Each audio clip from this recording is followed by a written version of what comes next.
réalisez vos rêves. Dans la Bible, Joseph signifie la maîtrise de l'imagination. L'imagination est l'une des facultés fondamentales de l'esprit, qui vous permet d'exprimer et d'étoffer vos idées, les rendant visibles sur l'écran de l'esprit. Israël aimait Joseph.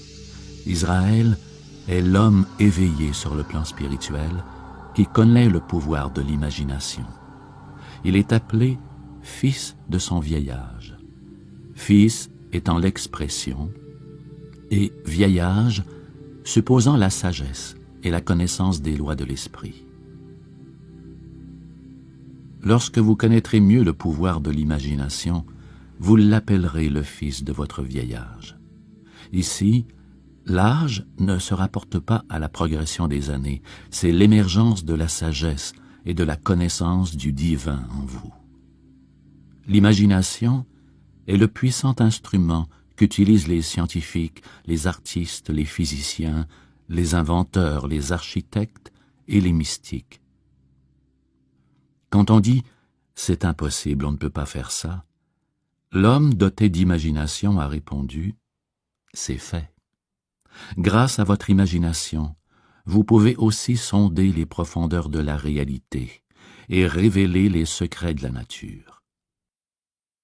Un grand industriel m'a raconté un jour comment il avait ouvert un petit magasin. Il m'a dit qu'il avait l'habitude de rêver d'une grande entreprise possédant des succursales partout au pays.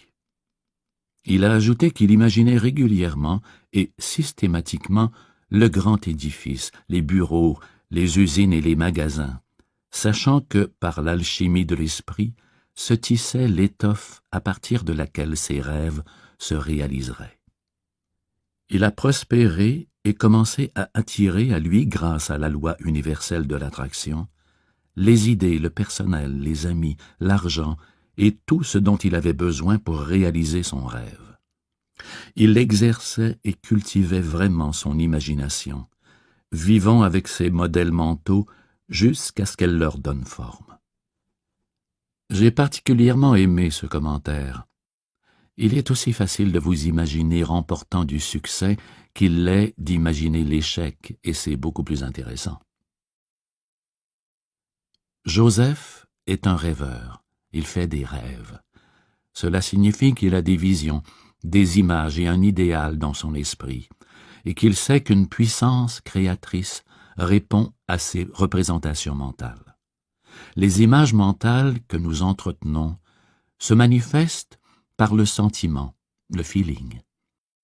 Il est sage d'affirmer que tous nos sens sont des modifications du sens appelé sentiment.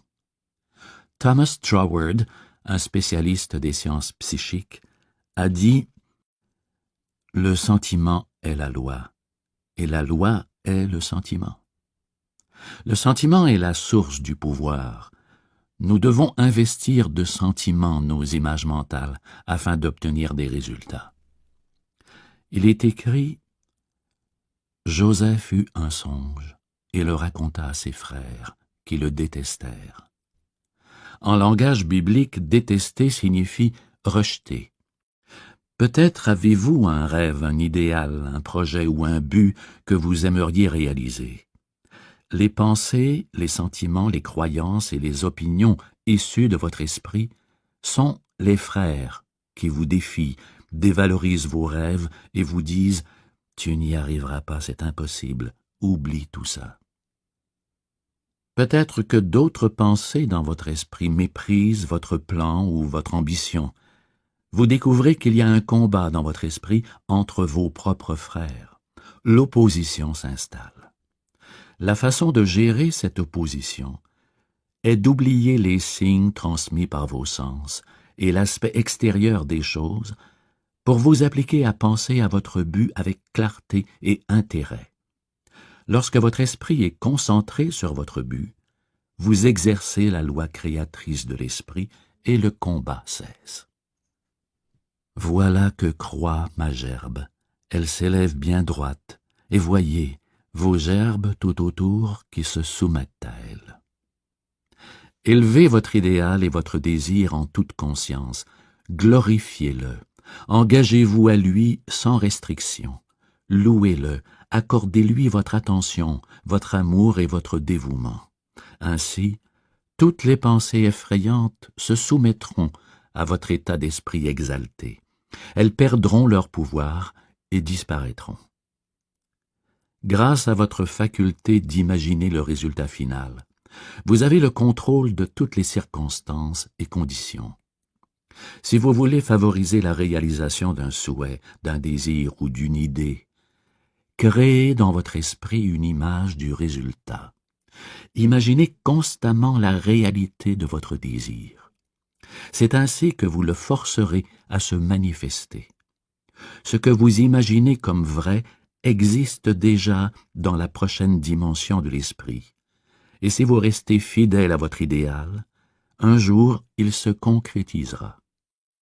Le grand architecte en vous projettera sur l'écran de la visibilité ce que vous imprimez dans votre esprit.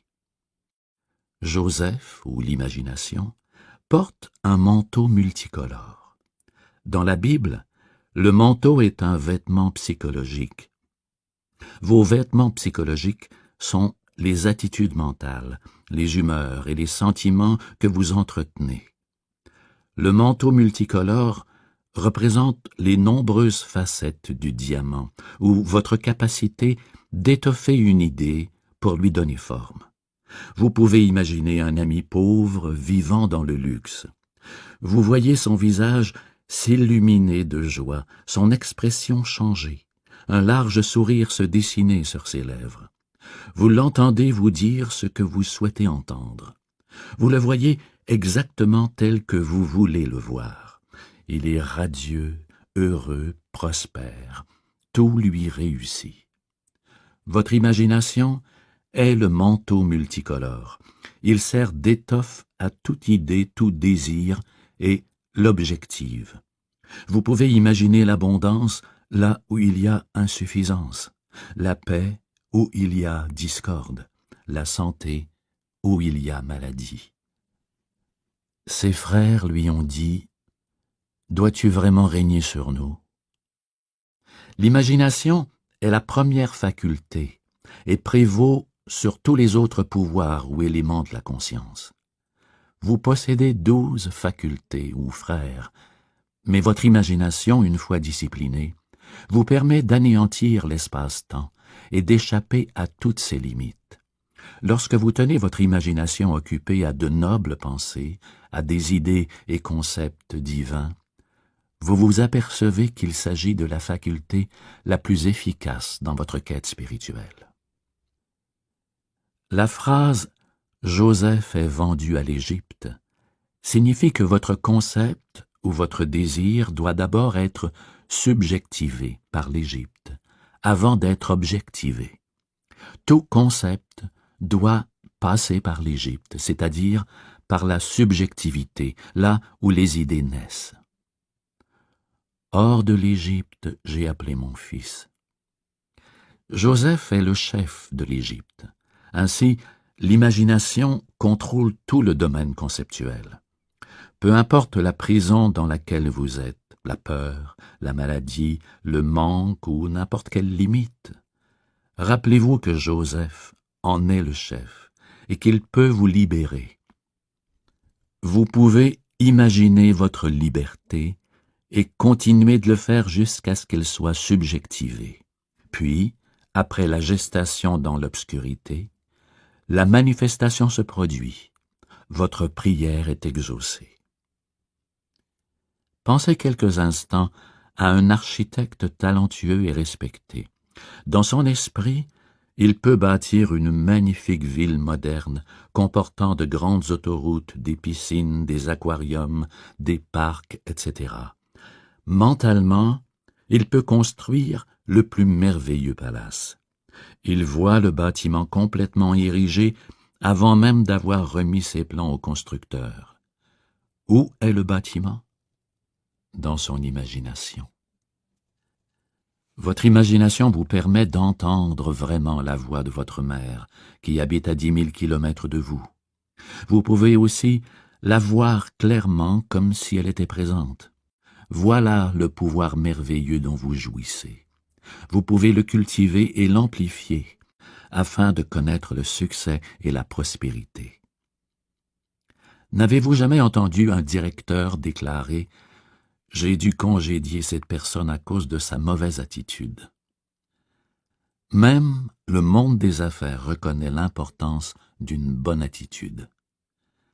Je me souviens d'avoir reproduit il y a longtemps un court article sur la réincarnation. Les brochures étaient offertes à un comptoir de livres d'une église où je donnais des conférences. Au début, j'en ai vendu peu parce que la vendeuse était en complet désaccord avec le contenu. Je lui ai expliqué le sens biblique de la réincarnation, son origine et tout ce qui s'y rapportait. Elle a compris le contenu de l'histoire et s'est montrée enthousiaste à l'égard des brochures, qui ont toutes été vendues avant même que je termine ma série de conférences. Voilà une illustration de l'importance d'entretenir la bonne attitude mentale. Votre attitude mentale, c'est votre réaction psychique aux gens, aux circonstances et aux objets dans l'espace. Quelle relation entretenez-vous avec vos collègues de travail? Êtes-vous sympathique envers les gens, les animaux, l'univers en général? Croyez-vous que l'univers est hostile et que le monde vous est redevable? En résumé, quelle est votre attitude? La réaction émotionnelle de la vendeuse provenait d'un préjugé bien ancré. C'était la mauvaise attitude pour vendre des livres. Elle avait un parti pris contre le livre et son auteur. Vous pouvez acquérir la bonne attitude mentale quand vous prenez conscience que rien d'extérieur à vous ne peut vous déranger ni vous blesser sans le consentement de votre esprit. Vous êtes le seul penseur dans votre monde. Ainsi, rien ne peut vous mener à la colère, à la peine, à la tristesse, sans votre consentement mental. Les suggestions qui vous arrivent de l'extérieur n'ont aucun pouvoir, sauf si vous leur permettez d'influencer négativement votre pensée. Prenez conscience que vous êtes le maître du monde de vos pensées. Les émotions découlent de la pensée. Vous êtes le souverain de votre propre orbite. Laissez-vous les autres vous influencer? Laissez-vous les titres de journaux, les ragots ou les critiques vous déranger ou vous déprimer? Si oui, vous devez admettre que vous êtes la cause de votre mauvaise humeur. C'est vous qui créez votre réaction émotionnelle. Cette attitude est mauvaise. Imaginez-vous les autres comme des êtres mauvais? Si oui, remarquez l'émotion qui est générée profondément en vous. Elle est négative et détruit votre santé et votre prospérité. Les circonstances ne peuvent avoir une influence sur vous que si vous le permettez. Il vous est possible de changer à votre gré et définitivement votre attitude à l'égard de la vie. Vous pouvez devenir maître de votre destinée et de votre âme, l'esprit subconscient. Par l'imagination disciplinée, vous pouvez généralement dominer vos émotions et votre attitude mentale. Par exemple, imaginez une personne méchante, malhonnête et jalouse, puis remarquez l'émotion qui jaillit en vous. Inversez maintenant la situation. Pensez à cette même personne en la voyant honnête, sincère, aimable et affectueuse. Quelle est votre réaction? N'est-ce pas vrai que vous êtes le maître de vos attitudes? En réalité, on peut affirmer que votre concept réel de Dieu détermine complètement votre attitude à l'égard de la vie en général. Votre croyance dominante au sujet de Dieu résume votre idée de la vie, car Dieu est la vie. Si, selon votre idée, Dieu est le pouvoir spirituel en vous, sensible à vos pensées, et que puisque votre monde de pensée habituel est constructif et harmonieux, ce pouvoir vous guide et vous favorise en tout temps, tout dans votre vie sera teinté par cette attitude dominante. Vous contemplerez le monde avec une attitude mentale positive, et vous vous attendrez joyeusement à ce qu'il y a de mieux. Bien des gens ont une perspective de la vie sombre et décourageante. Ils sont aigris, cyniques et méfiants à cause de l'attitude mentale dominante qui oriente leurs réactions.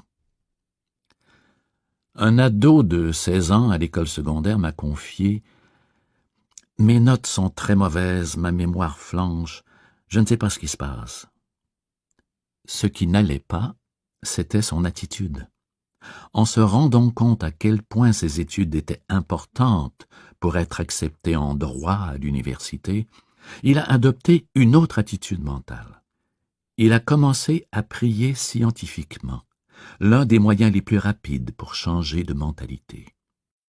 Dans la prière scientifique, nous travaillons avec un principe qui réagit à la pensée. Ce jeune homme avait réalisé qu'il y avait en lui un pouvoir spirituel qui était la cause et la puissance unique. De plus, il s'est mis à affirmer que sa mémoire était parfaite et que l'intelligence infinie lui révélait constamment tout ce qu'il devait savoir, partout et en tout temps. Il rayonnait d'amour et d'estime envers ses professeurs et ses compagnons de classe. Ce jeune homme jouit maintenant d'une liberté plus grande qu'auparavant. Il imagine continuellement que ses professeurs et sa mère le félicitent pour les A qu'il obtient. C'est en imaginant les résultats souhaités qu'il a pu modifier son attitude à l'égard de ses études. J'ai mentionné précédemment que toutes nos attitudes mentales étaient conditionnées par l'imagination.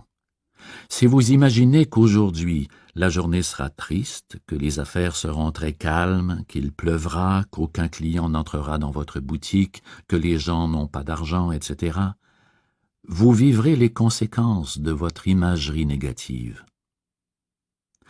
Un jour, un homme marchait dans les rues de Londres et a cru voir un serpent. Sa peur l'a à demi paralysé. Ce qu'il avait vu ressemblait à un serpent. Toutefois, sa réaction psychique et émotionnelle a été la même que si ça avait été vraiment un serpent.